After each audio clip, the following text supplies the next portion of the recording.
Hey cats, it's Ed MidsoleBud here, back with an episode of one of my favourite series on the channel. It's a running shoe yay or nay time. This is where I check out 4 recently released or soon to be released running shoes and let you know if I'm going to pick up a pair for review or not. It could be I feel that some other shoe tuber could do them more justice, or they're not going to fit into my shoe rotation for training right now. It's not me saying that the shoe is a treasure or trash. It's a SAUCONY special today. Let's have a look.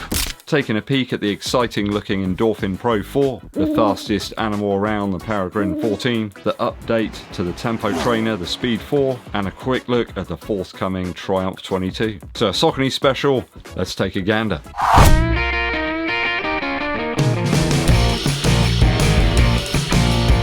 Thanks for joining me on the channel, people. Help us to continue to grow by hitting that subscribe button, but also giving this video a thumbs up like. You can help support the channel on a more ad hoc basis as well by dropping us a super thanks, or you can become a member too if you really love the videos. Dankeschön. First shoe up on the blocks today is the SAUCONY Endorphin Pro 4. Rather than reinventing the wheel this time round, SAUCONY have done exactly that. There's now a combo of foams here in the Pro 4 that make it a halfway house between the Pro 3 and that Endorphin Elite that they released the other year. We have both top line foams here with PowerRun PB and PowerRun HG2. I think that's a big bonus actually, and moves this model above some of the other carbon copy sort of running shoes. See what I did there? No cookie cutter stuff here. They really have changed things up. Many iterations we see are just the same foam with some different like midsole wall sculpting, I suppose. Not this time though from SAUCONY. 2 different foams there. Very exciting stuff. I do like that slightly more firm, dense feel of the PowerRun HD.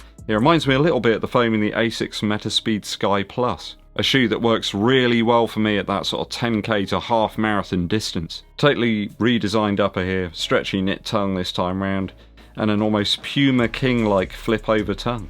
Oh, reminds me of the good old days, you know, back in the early 90s. There's also a spot of suede at the back of the shoe. I'm not talking Brett Anderson and Bernard Butler. I really love the futuristic profile as well of the shoe from the top down.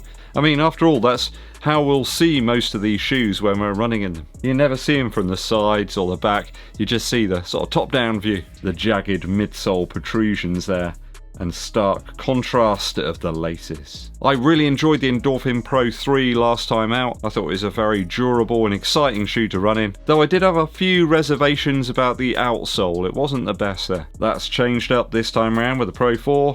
Keen to try this out. I do have a pair incoming, so it's a big yay on the Endorphin Pro 4 from SAUCONY. So if you're keen to see my views on that, be coming very soon.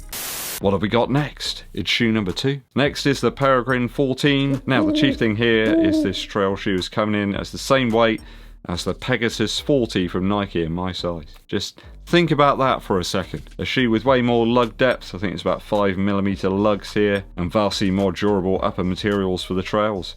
It's hard to understand how SAUCONY have managed to achieve that sort of weight with these type of features. I think key to the PEREGRINE's features come from that inclusion of the PowerRun Plus insole that sits within a cup of the slightly more resilient PowerRun formula. I think that's ideal for the trails where you've got some uneven surfaces. You don't want something that's too high really.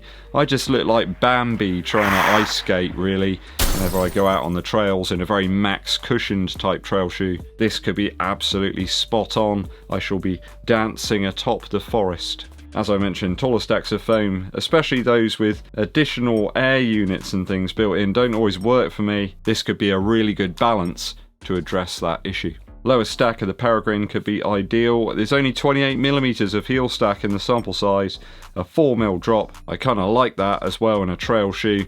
Stay on my toes or midfoot. That lower drop makes it a little bit easier to do that. Lace loops here though, not wholly responsible for the lockdown on top of the foot. There are traditional eyelets and we have a more padded heel there to secure you into the shoe. I do find lots of trail shoes just overly hefty, certainly in my size. Some of them just don't feel that fun to run in, and that's the main reason that I run.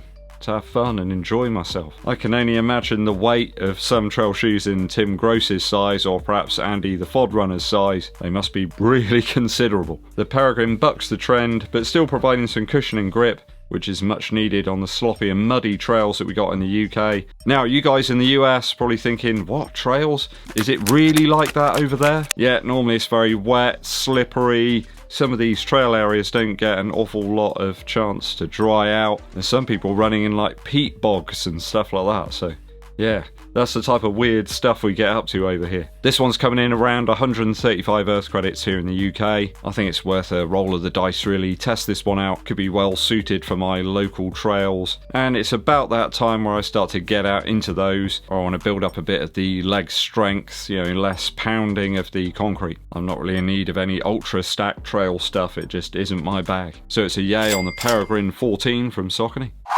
Up next we have the SAUCONY Endorphin Speed 4. Interesting that SAUCONY is still sticking with a 36mm stack here in the Speed 4. Makes it more comparable to something like the Puma Deviate Nitro 2 in respect that it's using a sort of nylon style plate here. Now there's all manner of comparisons we can make between those two shoes really. Puma based soft and springy Power Run PB here in the Speed 4 and an 8mm drop, only a meagre weight increase as well over the Speed 3. Does seem to be getting slowly that bit heavier though for each iteration. Some people found the model almost too soft last time out, coming off the Speed 1 and 2, which were sort of like unicorn shoes for me. Great at turning up the pace and running some longer sessions, incorporating some faster sections if needed. The Speed 4 is no doubt going to be a shoe that people want to know my opinions on. I get asked about this shoe all the time. People want to see reviews of it. A lot of people I think see it as a slightly cheaper marathon option almost. It is coming in at 180 notes this time, which is a bit of an increase from where it started off at, though people do like that softer, more forgiving Power Run PB foam. Slightly cheaper price than the Pro 4. We're talking about 50 quid this time. And if you don't like those overtly rigid spoons that are put into the midsole, then a nylon, slightly more flexible one might be your bag. There are some other competitors' models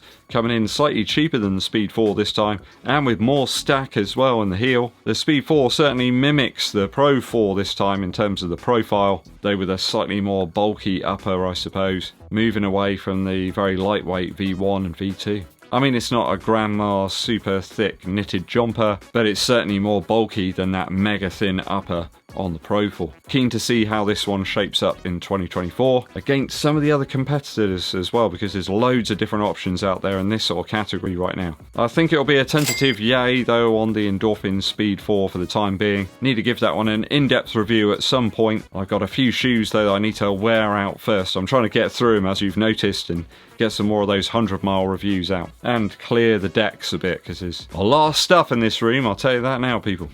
Okay, last shoe up, number 4. It is the Triumph 22, bit of a sneak peek. We're seeing big changes this time in the Triumph model, with Power Run Plus being retired in favour of a special new blend of Puma-based Power Run PB. It's a bit of a midsole monster, this one. People do enjoy the Triumph with its sort of oversized stack of foam. Reports are the shoe's 37mm in terms of heel stack for the sample size. That's going to be pretty considerable for my size then. It says that the current one is 21, but I'm sure I had a lot more than about 41 or something, 42. I'll have to remeasure that one, or perhaps if you go and visit my review for the Triumph 21, and you'll be able to hear me telling you all about it. I would assume this time the Power Run PB foam gives a little extra bounce. But in all fairness, the last model was superb from that aspect. It was really forgiving on foot and quite lively. Interesting, they are looking to extend the stack with the lighter foam. Seems to be a trend that many are following. If you can add foam to the stack with no weight penalty, then a lot of the manufacturers are well up for that. The Triumph certainly is a model that I really enjoy running in and have done over several years. I can see this one appealing to the fans who are already into that setup with a more maximally cushioned tongue and midsole. It's just an overly more plush upper on the Triumph. If they can improve the grip again on this new version, that was perhaps the only real Achilles heel of the 21. So I'll give this one a tentative yay at the moment, because we don't know an awful lot about it. I do want to see some more images, some more sort of pictures, and want to know some more of the design nods about the 22. Does sound like we might have a bit of a weight increase as well, which is interesting. You know, there's a lot of shoes getting a little bit heavier this year. What's that all about? What do you make of the selections today, people? Let me know your thoughts and opinions on all 4 of these down in the comments. Musical interlude time. Now, really excited about this track I'm going to tell you about today. It's coming from the Lemon Twigs. They've got a new album coming. It's called A Dream Is All We Know. Saying it's out on the 7th of February, but that's long gone past. I assume it's out in the coming weeks and months. They've released a couple of tracks from it, and the first track on the album is called My Golden Years, and it is absolutely brilliant. There's elements here, I guess, of Crosby, Stills, Nash & Young, the Beach Boys, sort of like those harmony groups you used to get. In a way, it also sounds a little bit like it could have been from the film directed by Tom Hanks called That Thing You Do. It's got a beautiful 60s sound, chiming Rickenbacker guitars here, and beautiful harmonies and singing from the two brothers in the group. It truly is a great song. It really lifts the mood. Every time I hear it, I just sort of start smiling. When the harmony sections and the sort of chorus backing kick in, it really does make you smile. Go and check it out, people. My Golden Years by the Lemon Twigs. Thanks for tuning in. Hope you enjoyed today's Yay or Nay. Please hit that subscribe button and give this video a thumbs up like. My name's EDDBUD, and I'll be seeing you